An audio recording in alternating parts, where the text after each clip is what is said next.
నమస్తే. నా పేరు హారిక.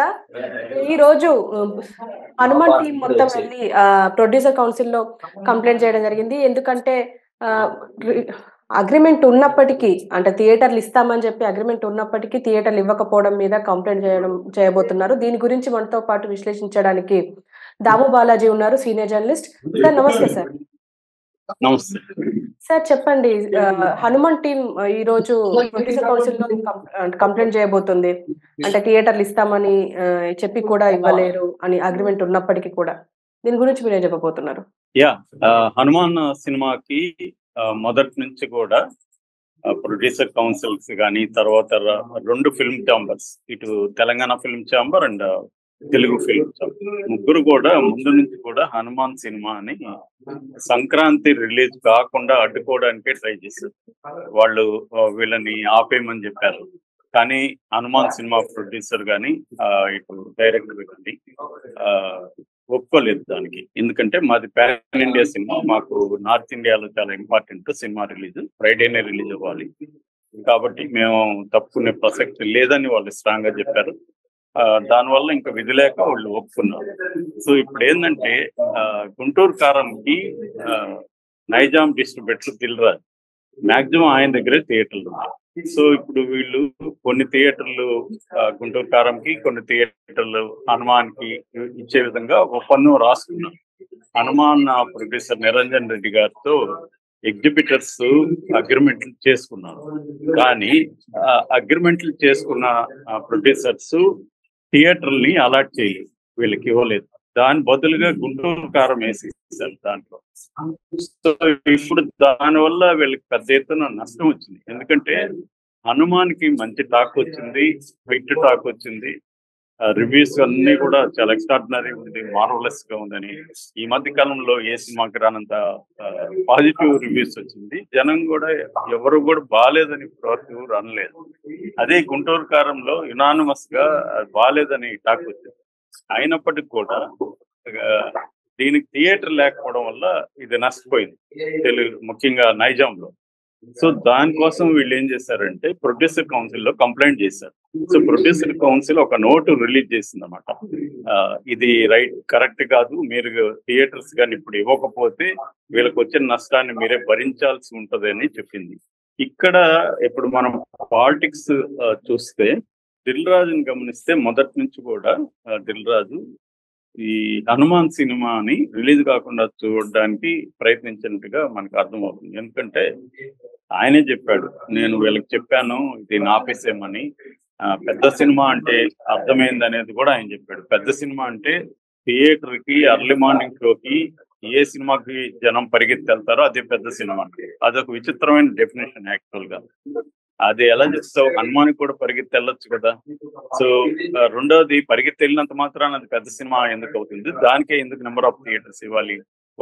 ఒక లాజికల్ పాలసీ, ఒక రేషనల్ పాలసీ అనేది థియేటర్ అలాట్మెంట్ లో లేదని మనకు అర్థమవుతుంది. ఎందుకంటే థియేటర్స్ అన్ని కూడా కొంతమంది చేతుల్లోనే ఉన్నాయి. దానివల్ల పాజిటివ్ నెగిటివ్ 2 ఆస్పెక్ట్లు నేను మొన్న వీడియోలో చెప్పాను. పాజిటివ్ ఏంటంటే దిల్ రాజు లాంటి వాళ్ళు లేకపోతే చాలా సింగిల్ థియేటర్స్ క్లోజ్ అయింది. ఒకప్పుడు మన 2 తెలుగు రాష్ట్రాల్లో థియేటర్లు 3000 ఉంటే ఇవాళ 1800 ఉన్నాయి. ఇవన్నా ఉన్నాయంటే కారణం దిల్ రాజు, సురేష్ బాబు, అల్లు అరవింద్ లాంటి వాళ్ళ వల్లే ఈ థియేటర్స్ అన్నీ ఉన్నాయి. లేదంటే వీళ్ళు లేకపోయింటే సింగిల్ స్క్రీన్లన్నీ కూడా మూతబడిపోయిండవు. ఎందుకంటే రియల్ ఎస్టేట్ మనకు ఎలా ఉందో తెలుసు. వాటన్నిటిని ఫంక్షన్ హాల్స్ గాను, లేకపోతే అక్కడ అపార్ట్మెంట్ కాంప్లెక్స్ లో, కమర్షియల్ కాంప్లెక్స్ లో కట్టుకుంటే ఎక్కువ డబ్బులు వస్తుంది. ఇదంతా కూడా ఎవరు కూడా సమాజ సేవ అనేది అబద్ధం. సినిమా ఇండస్ట్రీ అనేది ఒక వ్యాపారం. ఆ వ్యాపారంలో లాభ నష్టాలు తప్ప మంచి చెడ్లో లేకపోతే సమాజ హితం అనేది ఏముండదు. ఏది చేస్తే లాభమా నష్టమా అనేది ఎవరైనా చూసుకుంటారు, దిల్ రాజు అయినా చూసుకుంటాడు. అయితే విత్ ఇన్ వ్యాపారంలో కూడా కొన్ని వ్యాపార సూత్రాలు, కొన్ని లీగల్ గా ఒక కాంట్రాక్ట్ చేసుకున్నప్పుడు దానికి అవాయిడ్ ఉండడం, ఇవన్నీ అవసరం. వ్యాపారానికి కూడా సూత్రాలు ఉంటాయి, లా ఆఫ్ కాండక్ట్ ఉంటుంది, ఇవన్నీ ఉంటాయి. సో వ్యాపారం అంటే ఇష్టం వచ్చినట్టు నేను వ్యాపారం చేస్తాననేది రాంగ్. ఇక్కడ వీళ్ళు అడిగేది కూడా ఏంటంటే, మీరేం దయచేసి మాకు థియేటర్లు ఇవ్వద్దు, మాకు ఇస్తామని అగ్రిమెంట్ లో రాసుకున్న థియేటర్ మాకు ఎందుకు ఇవ్వలేదు అనేది వీళ్ళు అడుగుతున్నారు. నిరంజన్ రెడ్డి కానీ సుధీర్ బాబు, సారీ ఈయన డైరెక్టర్ గా. సో ఈ కాంటెక్స్ట్ లో దిల్ రాజు మొన్న ఒక మాట, ఒక ప్రెస్ మీట్ పెట్టే ఉన్నాడంటే, గుంటూరు కారానికి నెగిటివ్ టాక్ క్రియేట్ అయింది, అంటే కావాలని ఎవరో క్రియేట్ చేసినట్టుగా చెప్పారు. ఇప్పుడు అశేష ప్రజానీకం సినిమాలు చూస్తున్నారు, వాళ్ళందరూ ఇవాళ ఎక్స్ప్రెస్ చేస్తా ఉన్నారు సోషల్ మీడియా. వాళ్ళందరూ ఏదో కావాలని ఎవరో చెప్తే చేయట్లేదు, బాగుంటే బాగుందంటారు, లేదంటే లేదంటారు. సో వాళ్ళందరినీ కూడా పట్టుకొని, లేదు నేను వెళ్ళి చూశాను, ఖచ్చితంగా సినిమా ఇది ఫ్యామిలీ ఆడియన్స్ చూసే సినిమా, అది ఇదని చెప్పారు. కానీ అంతకంటే కూడా హనుమాన్ ఫ్యామిలీ ఆడియన్స్ ప్రిఫర్ చేస్తుంది, కానీ థియేటర్ లేదు. సో దీని మీద ఇప్పుడు ప్రొడ్యూసర్ కౌన్సిల్ సీరియస్ గా రియాక్ట్ అయింది. కానీ ఇక్కడ కొన్ని విషయాలు అర్థం కాదు ఏంటంటే, అసలు ఏ థియేటర్స్ వీళ్ళకి అలా అగ్రిమెంట్ చేసుకొని థియేటర్లు ఇవ్వలేదని వాళ్ళ పేర్లు చెప్పట్లేదు, ఎందుకు చెప్పట్లేదు అనేది ఇక్కడ పెద్ద ప్రశ్న. అంటే ఏదో వేగ్గా థియేటర్స్ ఇవ్వలేదు అంటున్నారు, కానీ ఏ థియేటర్స్, దాని ఓనర్లు ఎవరు, దాంట్లో దిల్ రాజు థియేటర్స్ ఏమన్నా ఉన్నాయా అనేది వీళ్ళు చెప్పట్లేదు. అంటే మరి వీళ్ళు భయపడుతున్నారా, లేకపోతే వేగ్గా ఎందుకు ప్రొడ్యూసర్ కౌన్సిల్ ఇచ్చింది, డైరెక్ట్ గా థియేటర్ పేర్లు ఎందుకు చెప్పట్లేదు, లేకపోతే వీళ్ళు ఏమన్నా లీగల్ చర్యలు తీసుకోబోతున్నారా? ఇప్పుడు ప్రొడ్యూసర్ కౌన్సిల్ మాట కూడా థియేటర్లు వినలేదనుకో, ఏం చేయబోతున్నారు ఇవన్నీ తెలియదు అనమాట. సో ఈ కాంటెక్స్ట్ ఇది పరిస్థితి. అంటే తెలుగు ఇండస్ట్రీలో వ్యాపారమే నడపడం తప్పు కాదు, వ్యాపారంగా సినిమాని నడపడం తప్పు కాదు, కానీ వ్యాపార సూత్రాలను ఫాలో అవ్వడం, అగ్రిమెంట్ చేసుకున్న తర్వాత ఏ సినిమాకైతే అగ్రిమెంట్ చేసుకోవాలో ఆ సినిమాకి థియేటర్లు ఇవ్వాలి, అది ఇవ్వట్లేదు. సో ఒక రకంగా బాగా ఆడే సినిమాని కిల్లి చేసి బాగా ఆడని సినిమాని ప్రమోట్ చేస్తున్నట్టుగా మనకు కనబడుతుంది. ఎందుకంటే ఇది హీరోలు, దిల్ రాజు లాంటి ప్రొడ్యూసర్ల ఒక రకమైన సిండికేట్ గా మనం చెప్పుకోవచ్చు. నిజానికి హనుమాన్ దెబ్బకి గుంటూరు కారం ఎక్కడ పడుకోవాల్సింది, కానీ అది పడుకోకుండా నిలబడి ఉందంటే కారణం ఏంటంటే, ఇటువంటి హై హ్యాండెడ్నెస్ అంటారు, అంటే తమ చేతిలో థియేటర్లు ఉన్నాయి కాబట్టి, తమ కంట్రోల్లో ఎగ్జిబిటర్స్ ఉన్నారు కాబట్టి వాళ్ళని బెదిరించి ఇది చేసుకోవడం. ఎందుకంటే Dil Raju distribute, Nizam distribute, so తనకి లాభాలు నష్టాల్లోకి వెళ్తాడు, లాభాలు రావు అని చెప్పి థియేటర్లు బలవంతంగా చాలా సార్లు, ఇది ఇవాళ జరిగే కొత్త విషయం కాదు. హనుమాన్ విషయంలో హనుమానే కనీసం వాళ్ళు ప్రొడ్యూసరు, వాళ్ళకి కొంత ఐడియా ఉంది. కొత్త ఏమీ ఐడియా లేని వాళ్ళు సినిమా తీసేసినప్పుడు, సినిమా థియేటర్లు 50 థియేటర్లు కావాలనుకుంటే 50 ఇస్తారనుకో, తీరా చూస్తే ఏ 5-6 థియేటర్లు కూడా రిలీజ్ కాని సందర్భాలు ఉన్నాయి. ఏమయ్యా మీరు ఇస్తామని అగ్రిమెంట్లు చేసుకున్నారు, మేము అడ్వాన్స్ ఇచ్చామంటే కూడా, మేమేం చేశారు సార్, మాకు దిల్ రాజు నుంచి ఫోన్ వచ్చింది, లేకపోతే సురేష్ బాబు నుంచి వచ్చింది అని థియేటర్లు వాళ్ళు చాలా మంది కొత్త ప్రొడ్యూసర్లకి ఇదే చెప్తారు.